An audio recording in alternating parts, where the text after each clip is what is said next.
Alors, aujourd'hui, ce que j'aimerais faire, c'est regarder avec vous, en particulier, la spiritualité de ce qu'on appelle les scrutins dans la démarche du rite de l'initiation chrétienne des adultes.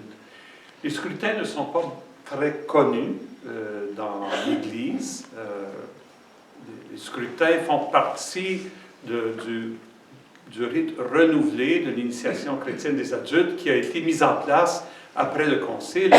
Et de fait, dans le monde francophone, ce rituel-là est encore assez neuf. Le rite de l'initiation chrétienne des adultes est encore, pour beaucoup de gens, un rituel qui est très peu connu. Et comme au Québec, la plupart des Québécois étaient baptisés à l'enfance, c'était très rare qu'on avait des candidats adultes qui se présentaient, qui demandaient le baptême. Hein? C'était très, très rare. Et encore aujourd'hui, dans beaucoup de milieux, on est tellement peu habitué que la plupart du temps, on dit « Ah bon », puis on adapte un peu le baptême des enfants. On dit « Correct, tu viendras, on te baptisera, puis après ça, on te fera faire ta première communion, puis on t'enverra à un moment donné faire ta confirmation avec l'évêque. » Alors que le rituel de l'initiation chrétienne des adultes a voulu vraiment repenser complètement comment on accompagne un adulte vers son entrée dans l'Église. Et pour le bâtir, ce rituel-là, on s'est inspiré des pratiques de l'Église du 3e, du 4e et du 5e siècle. C'est ce qu'on a fait. C'est ce qui a donné naissance à cette démarche-là. Et je vous rappelle les grandes étapes. Quand quelqu'un arrive au point où il dit « Oui, je veux devenir chrétien, je veux être un disciple de Jésus », on célèbre l'entrée en catéchuménat. On devient catéchumène. Et l'entrée en catéchuménat se célèbre au niveau de la paroisse. Là, à un moment donné, on juge le moment qui est approprié quand la personne a fait assez de cheminement, qu'elle est rendue prête à se dire candidate pour devenir chrétienne, pour devenir membre de l'Église. Bon. Et là, le catéchuménat, habituellement, dans une paroisse, on forme une équipe avec le parrain, la marraine, une équipe d'accompagnement, un catéchète ou une équipe de catéchètes qui vont accompagner cette personne-là dans la découverte de la foi chrétienne, qui est une découverte non pas seulement intellectuelle, mais qui doit être une découverte existentielle, qui aide la personne à, on pourrait dire, plutôt qu'un enseignement, c'est un apprentissage, comme les programmes qu'on a pour les apprentis. Hein, vous savez, les programmes qu'on a, un apprenti électricien, comment il apprend? Il apprend en faisant. En faisant. Il y a un aspect théorique, évidemment, mais tout de suite, la théorie doit être appliquée. Et c'est la même chose qu'il faut faire avec les catéchumènes. C'est un apprentissage de la vie chrétienne. On apprend à devenir disciple en pratiquant la vie du disciple, hein, qui implique une pratique de prière, une pratique de liturgie, une pratique liturgique, qui implique aussi une pratique morale. Hein, nous avons un code moral qui nous est donné par l'Évangile. Être disciple de Jésus implique une façon d'être au cœur du monde, une façon de choisir, donc, tout ce qui se greffe, on pourrait dire, à l'enseignement de Jésus, une pratique de témoignage et d'engagement au cœur du monde. Tout ça fait partie de la vie chrétienne durant les catéchuménats. Et quand le catéchète, après avoir cheminé un certain temps avec les catéchumènes, juge qu'ils sont prêts, au début du carême, alors ils entrent dans la préparation finale, on pourrait dire, parce que normalement, les sacrements d'initiation sont célébrés à la vigile pascale. Les sacrements de l'initiation consistent en baptême, confirmation et première Eucharistie. Et ces trois sacrements-là sont célébrés comme une unité, un rite d'initiation, vraiment d'initiation sacramentelle. Et en vue de cette célébration-là, et ça vient de l'ancienne Église, les candidats entreprenaient une préparation pénitentielle qui ressemblait, on le calquait un peu sur Jésus au désert, l'expérience de Jésus au désert, qui a duré combien de jours? 40 jours au désert. Donc, on a décidé que cette préparation ultime des candidats, des candidates, des catéchumènes, se ferait sur 40 jours.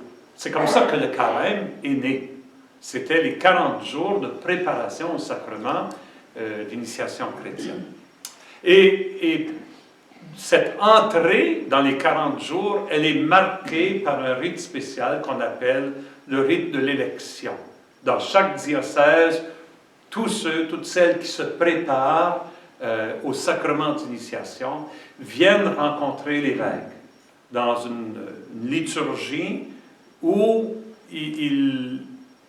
on pourrait dire, se présente et l'évêque vérifie en demandant aux parrains, aux marraines, est-ce qu'ils sont prêts? Est-ce qu'ils sont prêts? Puis là, les parrains et les marraines disent, oui, ils sont prêts. Alors l'évêque dit, OK, vous êtes prêts? Je vous accepte. Je vous appelle maintenant. Vous êtes les appelés, vous êtes les choisis, vous êtes les élus. C'est de ça le mot élection, dans le sens que vous êtes élus, vous êtes choisis. Il y a beaucoup qui sont appelés, peu sont élus, mais là, vous êtes élus. OK? Vous êtes élus. Et cette élection-là est centrée sur le nom qui est donné à la personne, et chaque personne vient inscrire son nom dans le livre, le registre des élus qu'on garde ici au diocèse. Alors, normalement, c'est célébré le premier dimanche du carême. Je n'étais pas disponible le premier dimanche du carême cette année, donc on l'a célébré dimanche dernier à la cathédrale. Et on était une quinzaine de candidats dans le diocèse de catéchumène. Et là, c'est le temps de la préparation ultime. Et la préparation ultime, elle est marquée par 3 rites qu'on appelle les scrutins, qui sont célébrés dans les paroisses de ces personnes-là, le 3e, 4e et 5e dimanche du carême. Et c'est de ces scrutins-là que j'aimerais vous parler un peu. Les scrutins, connaissez le psaume « Comment scrute-moi, Seigneur » Scrute-moi, vérifie-moi, vérifie-moi. Les scrutins, ça vient d'une pratique du début de l'Église, où pendant les 40 jours, ils rencontraient les catéchumènes, puis le catéchumène s'assoyait avec le candidat, la candidate, puis disait, bon, comment ça va, là? Es-tu en train de bien vivre ce temps de pénitence? Es-tu vraiment en train de méditer, de prier la parole? Ta vie de prière, comment va-t-elle? Ta vie d'engagement à la suite de Jésus, comment tu vis ça? Parce qu'il faut se rendre compte que devenir chrétien, à l'époque, c'était vraiment changer de vie. C'était changer de vie. C'est pas seulement une question de dire, ben, je ne croyais pas en Jésus, maintenant je crois en Jésus. Ça voulait dire, mes valeurs, mes priorités dans ma vie changent. Il y a des choses que je faisais que je ne peux plus faire. Je dois abandonner. Il y a des gens qui devaient abandonner même leur métier parce que le métier était incompatible avec leur vie chrétienne. Alors, ce changement-là, on vérifiait, est-ce que tu es en train de le vivre? Y a-t-il des obstacles? Qu'est-ce qui t'empêche de vraiment changer de vie, de vraiment te convertir? Donc, c'était un scrutin dans ce sens-là, comme un accompagnement, un effort d'accompagner la personne et de l'encourager, Et donc, ça, c'est le côté scrutin. Et puis, pour l'encourager, pour l'aider, bien, évidemment, une ressource qu'on a dans l'Église, c'est la prière. Je veux dire, oui, il y a l'encouragement verbal, de dire, vas-y, lâche pas, il y a l'encouragement fraternel, en étant présent avec la personne, en l'écoutant, mais il y a la prière. Et on peut prier pour que la personne soit libérée de tout ce qui l'empêche de vraiment se convertir. Ces prières de libération-là, ils prennent au sérieux le fait que le mal est une réalité dans le monde et dans nos vies. Et le mal, on ne peut pas On ne peut pas s'en libérer de nos propres forces. On ne peut pas s'en libérer de nos propres forces. Comme notre conférencier ce matin, le Père Mathieu, nous le rappelait, c'est la foi qui nous sauve en Jésus. Mais maintenant, il faut aussi que de notre part, nous choisissions de croire. Hein? Donc, nous avons notre part à faire. Ça. Dieu ne nous sauve pas malgré nous. Hein? Mais ce n'est pas nous qui nous sauvons. Et ça, c'est au cœur de la conception chrétienne de la libération. Nous ne pouvons pas nous libérer nous-mêmes.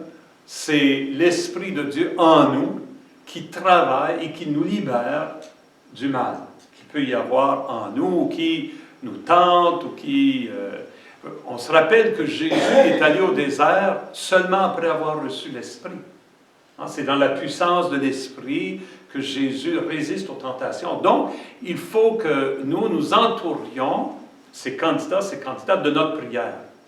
Donc, avec les scrutins, il y a ces prières de libération qu'on appelle dans la tradition de l'Église des exorcismes. Des exorcismes. Il ne faut pas penser dans le sens de le film The Exorcist. Là, on ne passe pas dans le sens de phénomènes extraordinaires de possession maléfique, etc. Non, non. Mais on est en train de prier pour que la personne soit libérée des attaches qu'elle peut avoir au mal, qu'elle soit libérée de l'attraction du mal pour vraiment se convertir pleinement.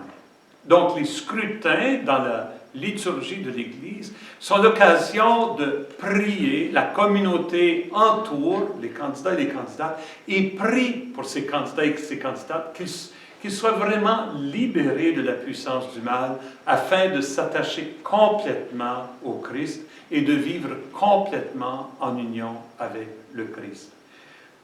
Ce qu'il y a de beau à propos du rituel des scrutins, c'est que la communauté, en priant pour ces candidats et ces candidates, ne peut pas faire autrement que se dire « j'ai besoin de ces prières-là moi aussi ». Parce qu'on se rend compte que, comme saint Paul le dit,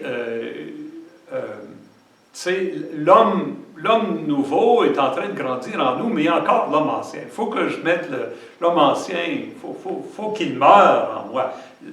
Ou saint Jean, dans sa lettre, qui dit nous sommes sauvés, mais ce que nous serons ne paraît pas encore. Hein? Alors, le travail du salut est un travail, comme on pourrait dire, en projet en nous, qui doit nous transformer, et nous ne sommes pas encore transformés. J'avais vu une pancarte une fois, en anglais, c'était écrit « Be patient with me, God isn't finished with me yet ». Tu sais, soyez patient avec moi parce que Dieu n'a pas fini son œuvre en moi. Hein? Il n'a pas fini de me parfaire encore. Alors, lorsqu'on prie pour les catéchumènes dans le rituel des scrutins, nous-mêmes, nous disons, mais moi aussi j'ai besoin de ces prières-là. Moi aussi j'ai besoin d'être libéré des relents du mal qu'il peut y avoir autour de moi. Moi aussi j'ai besoin d'entrer plus profondément dans la libération que le Christ m'a déjà donnée, moi, dans mon baptême et ma confirmation. Et c'est pour ça que le carême, tranquillement, est devenu non seulement un temps de préparation pour les catéchumènes, mais est devenu un temps de renouvellement pour tous les chrétiens et toutes les chrétiennes qui cheminent vers Pâques. Hein.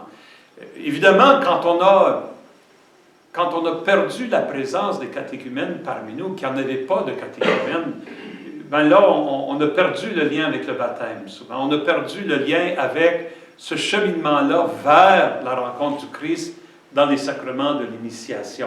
C'est devenu simplement un temps de pénitence où je me prive de chocolat pendant 40 jours. Tu sais. Et avec les catéchumènes, on redécouvre le sens profond du carême, sa signification première. Et je crois que moi, de toute façon, je me souviens comme prêtre, la première fois que j'ai vécu cette démarche-là avec des catéchumènes, ça a vraiment changé mon regard sur ce temps du carême et ma façon de le vivre pour moi-même. Donc, de vivre les scrutins dans un milieu paroissial, évidemment, ça a tout un sens pour les candidats et les candidates, mais ça a aussi tout un sens pour la communauté. Et si j'ai voulu vous en parler ce matin, c'est justement pour vous inviter à, même s'il n'y a pas de catéchumène chez vous, même si vous ne vivez pas le rituel des scrutins, d'aller ouvrir ce rituel-là et d'aller regarder le rituel, de le prier pour vous-même, de l'approfondir, de saisir l'esprit des scrutins. Et moi, je me dis, quand on organise des liturgies pour célébrer la réconciliation durant le temps du carême, on a une ressource extraordinaire dans les scrutins. Le rite du scrutin, les rituels du scrutin, soit celui du troisième, du quatrième ou du cinquième dimanche, pourrait facilement être transformé en rite pénitentiel pour les chrétiens et pour les chrétiennes. Alors, comment sont structurés les rituels du scrutin?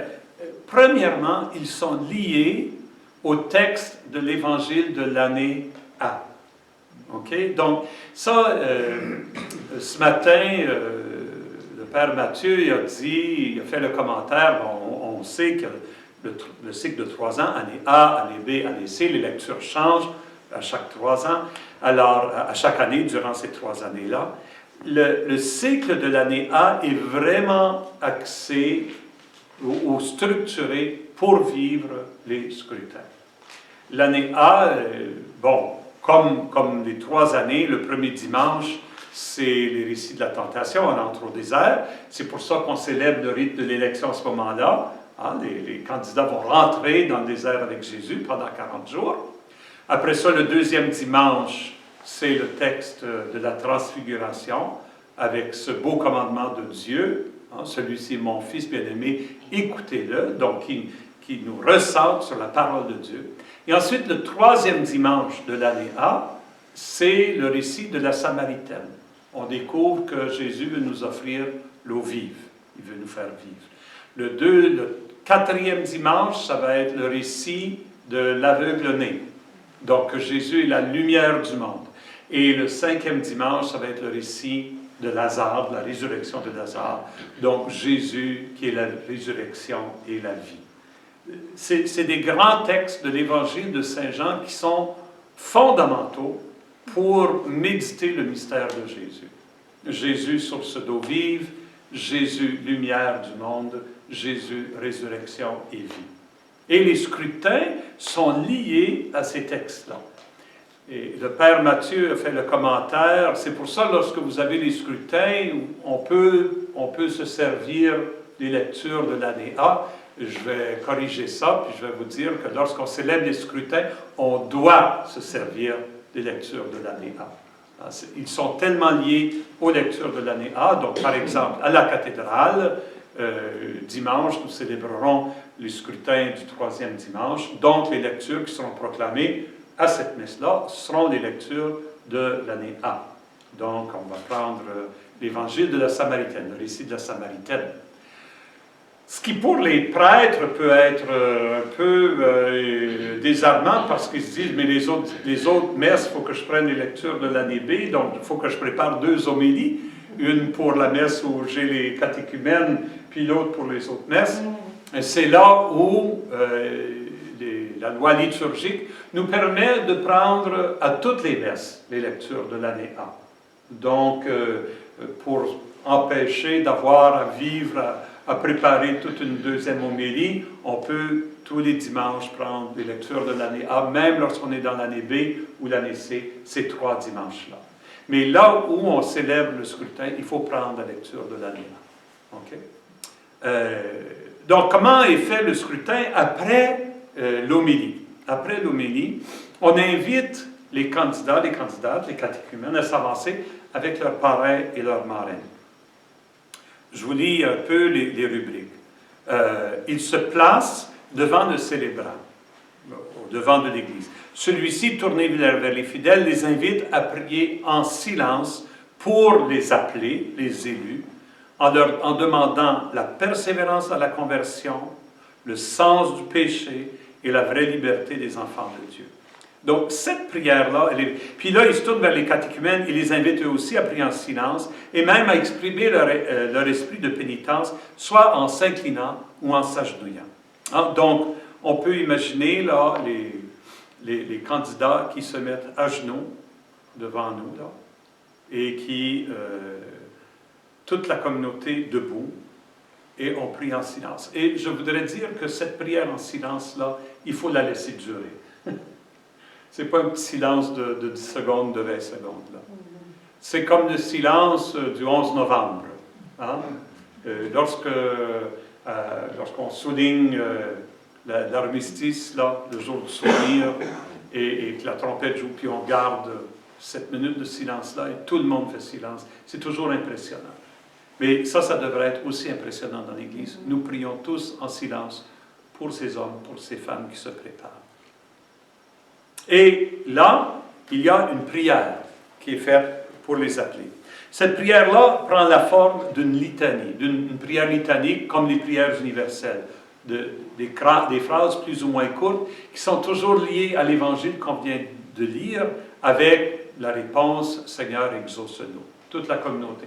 Donc, ça prend la forme de prières universelles, mais qui sont centrées sur les catéchumènes et sur la communauté qui a son rôle à jouer là-dedans. Donc, une fois que ça c'est fait, là, le célébrant, on a invité les candidats à se relever pour ce temps de prière, et là, il va y avoir l'exorcisme. Et il y a un premier bout de prière, où on prie pour que les catéchumènes soient libérés des puissances du mal. Et ensuite, le prêtre, s'il n'y a pas trop de catéchumènes, il va imposer les mains sur chacun des candidats. Il va prier sur eux, en imposant les mains. Il va prier sur eux. Et là, il revient au centre. Et là, les mains tendues, il fait une prière de libération sur ces gens-là. Et une fois la prière de libération faite, le rituel invite qu'on chante un chant à ce moment-là. Et là, on renvoie les catéchumènes. Parce que la pratique, c'est que les catéchumènes ne restent pas pour l'Eucharistie, pour le reste de l'Eucharistie. Ils sortent après la liturgie de la parole. Et de fait, dans la jeune Église, dans les premiers siècles, tu ne pouvais pas rester pour l'Eucharistie si tu n'avais pas été initié dans les sacrements. Tu pouvais rester pour la liturgie de la parole et l'homélie, mais après ça, tu devais quitter, tu devrais sortir. Et on parle de, je ne sais pas si vous vous rappelez, certaines d'entre vous, les vieux missels qu'on avait en main, là. Moi, je me rappelle le missel de ma mère, le missel de Saint-Joseph. C'était écrit pour la liturgie, de ce qu'on appelle aujourd'hui la parole, c'était écrit la messe des catéchumènes. C'était écrit ça. Je n'ai jamais compris ce que ça voulait dire, la messe des catéchumènes. Mais dans le fond, c'était la partie de la messe à laquelle les catéchumènes pouvaient participer. Je ne savais pas c'était quoi un catéchumène, on n'avait jamais vu. Mais c'est de là que vient cette expression-là. Et c'est pour ça qu'on, vous vous rappelez, je ne sais pas si vous vous rappelez de ça, mais quand j'étais petit gars, si tu arrives en retard, la messe, elle compte-tu? Est-ce qu'elle compte, la messe? Hein? Et on disait, il faut que tu sois là au moins à partir de l'offertoire. Hein? Il fallait que tu sois là au moins pour ce qu'appelle la messe, les orientaux appellent ça la messe des sanctifiés. Les sanctifiés, c'est ceux qui ont été baptisés, confirmés et qui ont déjà été initiés au sacrement. Alors, on les appelle les sanctifiés. Ça, cette partie-là, c'est pour les non-catéchumènes, ceux qui sont déjà initiés. Donc, au moins durant le carême, on n'a pas l'habitude dans nos églises de chasser les gens après l'homélie, hein, habituellement, mais au moins durant le carême, là où il y a des catéchumènes, on revient à cette pratique-là et la catéchète sort avec les catéchumènes. Et là, ils vont continuer ensemble d'approfondir le sens des textes qu'ils ont entendus et du rituel qu'ils viennent de vivre. Parce que nous, on a développé la mentalité qu'il faut absolument tout préparer, puis là, on vit le sacrement, puis là, on s'en va, puis c'est fait. Hein? C'est comme ça qu'on vit ça. Tandis que dans la jeune Église, c'était le contraire. On ne faisait pas beaucoup de préparation sur le sens du rituel. On vivait le rituel, le sacrement, et par après, là, on approfondissait le sens de ce qu'on a vécu. Parce que c'était vraiment un rite initiatique. Puis les rites initiatiques sont des rites un peu cachés. Hein? Tu sais, il y en a, je ne sais pas s'il y en a qui sont chevaliers de colons, là, mais les chevaliers de colons se font toute une gloire de garder secret le rite d'initiation. Alors, tu t'en vas sauter la chèvre, tout le monde se demande, ça veut dire quoi ça, puis es-tu une vraie chèvre, et puis tu rentres là, puis tu es un peu inquiet parce que tu ne sais pas ce qui se passe. Mais dans la jeune Église, le baptême, l'onction, le partage du pain et du vin, le corps et le sang du Christ, tout ça était caché. On n'expliquait pas ça aux gens avant qu'ils vivent les sacrements. On ne disait pas aux gens, bon, non, on va te plonger dans l'eau, puis là, l'évêque va te faire un signe de croix, et puis après ça, il va prendre du pain et du vin. Non, on ne disait pas ça. On les préparait à vivre la vie chrétienne, pas à recevoir le sacrement. On les préparait à vivre la vie chrétienne. Et là, ils se préparaient à l'initiation. Et là, ils vivaient l'initiation. Moi, j'essaie toujours de m'imaginer, là, quand tu arrives, puis on t'amène dans une salle, puis on dit « déshabille-toi ». Puis quoi? Déshabille-toi, on va te plonger dans l'eau. Quoi? On va te plonger dans l'eau. Puis on plonge dans l'eau, puis on te tient en dessous de l'eau pour un instant, puis on te retire.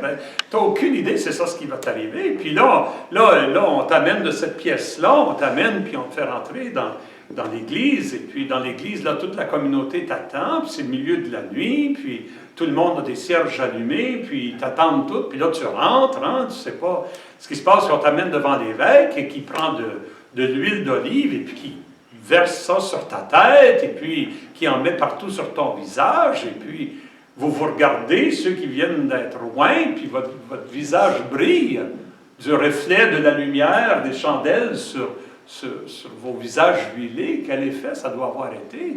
Puis là, on entre dans la prière eucharistique, puis on amène le pain et le vin. Ceci est mon corps, ceci est mon sang. Prenez, mangez, prenez, buvez. Et là, on les invite à manger, à boire. Bon. C'est après qu'on prend le temps, dans les semaines qui suivent, de dire, maintenant, on va approfondir le sens de ce que vous avez vécu. Et ça, on appelle ça la mystagogie. La mystagogie. On explore le mystère. Hein? On explore le mystère de ces sacrements. Dans le rituel, dans les rituels des scrutins, après, quand on les envoie après l'homélie, ils vont, avec le catéchète, explorer le sens de ce qu'ils viennent de vivre comme scrutin. Alors, moi je trouve que de vivre ces scrutins-là, de les approfondir les uns avec les autres, c'est vraiment une occasion pour chacun et chacune de nous qui sommes déjà baptisés, confirmés, qui déjà participent à l'Eucharistie, de redécouvrir le sens fondamental de ce sacrement, ces sacrements d'initiation dans nos propres vies. Alors, voilà, ça c'est ma présentation. On va arrêter la caméra maintenant.